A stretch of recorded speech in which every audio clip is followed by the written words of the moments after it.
Kaya saan mo na magandang protocol. Nabuksan ko na kasi i-check ko na talaga. Kinain ko na yung ibang gum. Then, mukhang kiwi siya. Tapos hindi ko na. Alam na kung sino ito, bias ko eh. Double ka.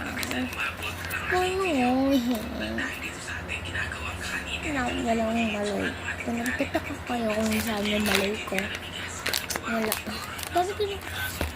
Mayroon pang mga Jollibee may iba-iba. Naku mo sa collection ko. Hindi ko yung bili.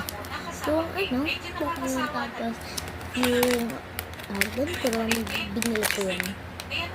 Tapos, nag-joke lang ako na bumili ako. Ito man. Ipapamerienda ko nga pala ito sa mga magtatanim dun sa bukid namin. Gusto mo rin ba ito? Naisip ko dahil. Gagawa ko cotton candy. Cotton candy talaga. Sa kawali, maglagay lang tayo ng 5 cups ng gata ng niyog. Lutuin lang natin ito hanggang sa kumulo ng ilang minuto. Pag kumukulo na ang gata ng niyog, ay ilagay na rin natin ang kalahating kilo ng asukal. Pwede kayong gumamit dito ng kahit anong kulay ng asukal. Haluin lang natin ito hanggang sa matunaw na ang asukal.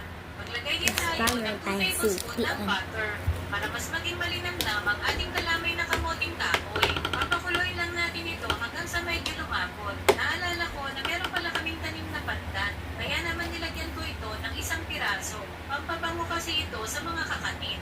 Kapag ganitong medyo malapot na ang gata mixture, pwede na natin ilagay ang inadgad na kamoting kahoy. Sa magtatanim